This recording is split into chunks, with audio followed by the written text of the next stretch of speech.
Assalamualaikum warahmatullahi wabarakatuh. Saya Raisa Ataria Divya dari kelas B Administrasi Keuangan dan Perbankan. Di sini saya akan menjelaskan hasil dari mini riset saya terkait saham ANTM, TINS, dan INDF. Nah, berikut daftar isinya. Yang pertama ada pendahuluan, lalu ada pembahasan, hasil analisis, dan kesimpulan. Pendahuluan. Pertama-tama, saham merupakan salah satu instrumen pasar modal yang paling diminati investor karena memberikan tingkat keuntungan yang menarik. Saham dapat didefinisikan sebagai tanda penyertaan modal seorang atau sepihak atau badan usaha dalam sesuatu perusahaan atau perseroan terbatas. Dengan menyertakan modal tersebut, maka pihak tersebut memiliki klaim atas pendapatan perusahaan, klaim atas aset perusahaan, dan berhak hadir dalam rapat umum pemegang saham atau RUPS.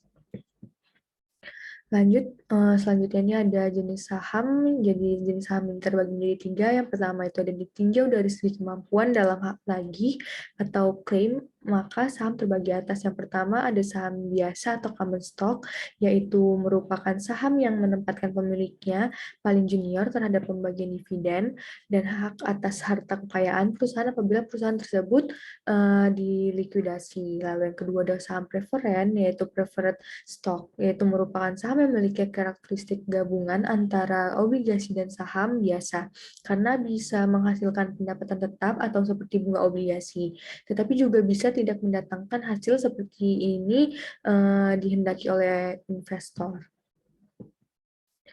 Lalu dilihat dari cara pemeliharaannya, saham dibedakan menjadi yang pertama ada saham atas unjuk atau bear stock, artinya itu pada saham tersebut tidak tertulis nama pemilik agar mudah dipindah tangankan dari satu investor ke investor lain. Lalu yang kedua ada saham atas nama atau registered stock, yaitu merupakan saham yang ditulis dengan jelas siapa pemiliknya dan gimana cara peralihannya harus melalui prosedur tertentu. Lanjut yang ketiga, ada ditinjau dari kinerja perdagangannya, maka saham dapat dikategorikan menjadi 5, yaitu yang pertama ada saham unggulan atau blue chip stock, yaitu saham biasa dari suatu perusahaan yang memiliki reputasi tinggi sebagai leader di industri sejenis, memiliki pendapatan yang stabil dan konsisten dalam membayar dividen. Lalu yang kedua, saham pendapatan atau income stock, yaitu saham biasa dari suatu emiten yang memiliki kemampuan membayar dividen lebih tinggi dari rata-rata dividen yang dibayarkan pada tahun sebelumnya. Yang ketiga itu ada saham pertumbuhan atau growth stock well known, yaitu saham-saham dari emiten yang memiliki pertumbuhan pendapatan yang tinggi sebagai leader di industri sejenis yang mempunyai reputasi tinggi. Selain itu terdapat juga growth stock lesser known, yaitu saham dari emiten yang tidak sebagai leader dalam industri namun memiliki ciri growth stock. Lalu yang keempat ada saham spekulatif atau speculative stock, yaitu saham suatu perusahaan yang tidak bisa secara konsisten memperoleh penghasilan tinggi di masa mendatang meskipun belum pasti. Dan yang terakhir ada saham cyclical atau counter cyclical stock, yaitu saham yang tidak terpengaruh oleh kondisi ekonomi makro maupun situasi bisnis secara umum. Lanjut ke pembahasan.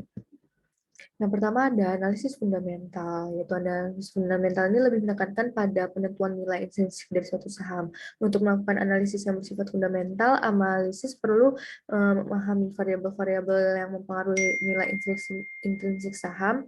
Nilai inilah yang diestimasi oleh investor, dan hasil dari estimasi ini dibandingkan dengan nilai pasar sekarang atau current market price, sehingga dapat diketahui saham-saham overpriced maupun underpriced. Karena banyak faktor yang mempengaruhi harga saham, dalam hal ini DER, EPS, GPS, dan ROA, maka beberapa tahapan analisis untuk melakukan analisis fundamental, yaitu yang pertama ada analisis ekonomi, yaitu analisis ini menyangkut penilaian umum perekonomian dan pengaruh potensial terhadap hasil sekuritas. Lalu yang kedua ada analisis industri, yaitu analisis industri ini akan memberikan pemahaman tentang sifat dan operasi dari suatu industri yang dapat digunakan untuk memperkirakan prospek pertumbuhan industri perusahaan-perusahaan di dalamnya, serta prestasi saham-sahamnya. Dan yang terakhir ada analisis kondisi spesifik perusahaan, yaitu analisis ini menyangkut penilaian keuangan perusahaan. Alat yang digunakan dalam analisis ini yaitu analisis laporan keuangan. Yang kedua ada analisis teknikal, yaitu analisis ini merupakan upaya untuk memperkirakan harga saham atau kondisi pasar dengan mengamati perubahan harga tersebut di waktu yang lalu. Model analisis teknikal ini lebih menekankan pada tingkat laku pemodal di masa yang akan datang berdasarkan kebiasaan di masa lalu. Di dalam analisis teknikal, informasi tentang harga dan volume perdagangan merupakan alat untuk analisis. Misalnya kayak peningkatan atau penurunan harga biasanya berkaitan dengan peningkatan atau penurunan volume perdagangan.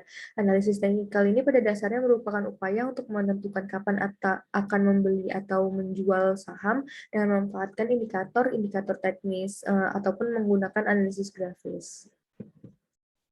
Nah, yang terakhir ini ada hasil dari analisis ANTM, TINS, dan INDF.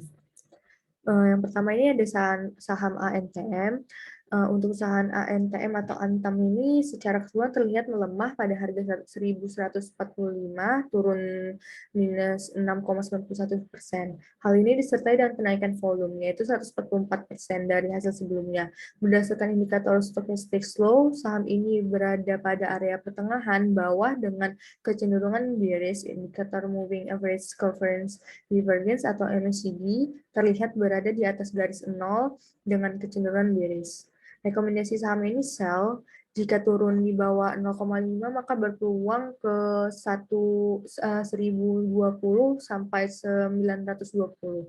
Jika naik di atas 1250 maka berpeluang ke 1280. Kalau yang kedua ini ada saham dari TINS, yaitu koreksi saham TINS ini untuk sementara tertahan di area support 1240.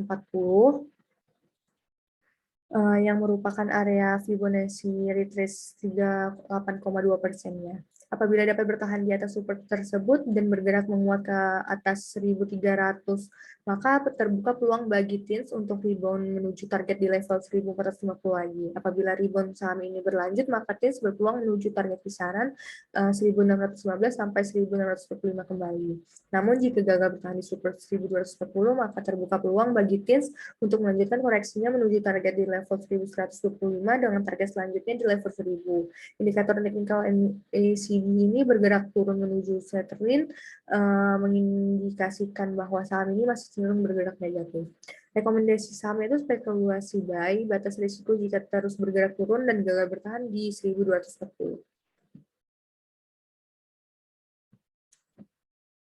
Yang terakhir ini ada saham INDF atau Indofood. Indikator technical MACD-nya itu telah golden close dan mulai bergerak naik, mengindikasikan momentum saham ini mulai bergerak positif, sedangkan volume transaksi yang meningkat tajam menunjukkan dorongan pihak buyer yang cukup kuat. Apabila mampu melewati 6.600, maka terbuka potensi bagi INDF bergerak naik menuju target di kisaran 6.800 hingga 6.950. Rekomendasinya tuh hold, naikkan trailing stop di 6.350. Kesimpulannya, berdasarkan tes proses dan analisis yang telah dilakukan, maka yang dapat disimpulkan dalam penelitian ini adalah sejumlah modal, pertumbuhan penjualan dan ukuran perusahaan tidak memiliki pengaruh terhadap investment opportunity set, sedangkan profitabilitas dan likuiditas memiliki pengaruh terhadap investment opportunity set.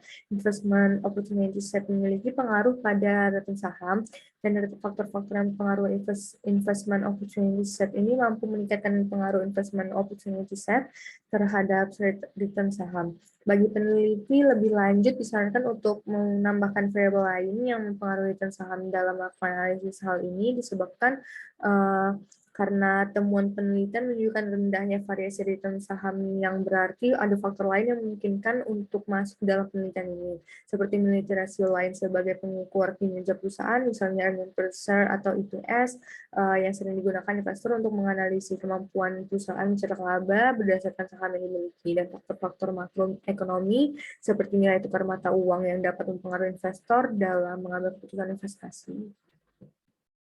Selain itu, sebaliknya, peneliti lainnya juga melakukan pengambilan sampel yang lebih banyak dan waktu periode penelitian yang lebih lagi agar memberikan hasil yang baik. Perusahaan properti dan real estate dapat mempertimbangkan dan memperhatikan ketersediaan kesempatan investasi bagi perusahaan karena temuan menunjukkan bahwa investment opportunity set sangat berpengaruh positif baik terhadap return saham dan ditambah lagi faktor-faktor yang mempengaruhi investment opportunity set. Dalam penelitian ini, faktor struktur modal dan profitabilitasnya juga memiliki pengaruh signifikan dalam hubungan antara investment opportunity set dan return saham pada perusahaan properti dan real estate yang terdaftar di Bursa Efek Indonesia atau BI.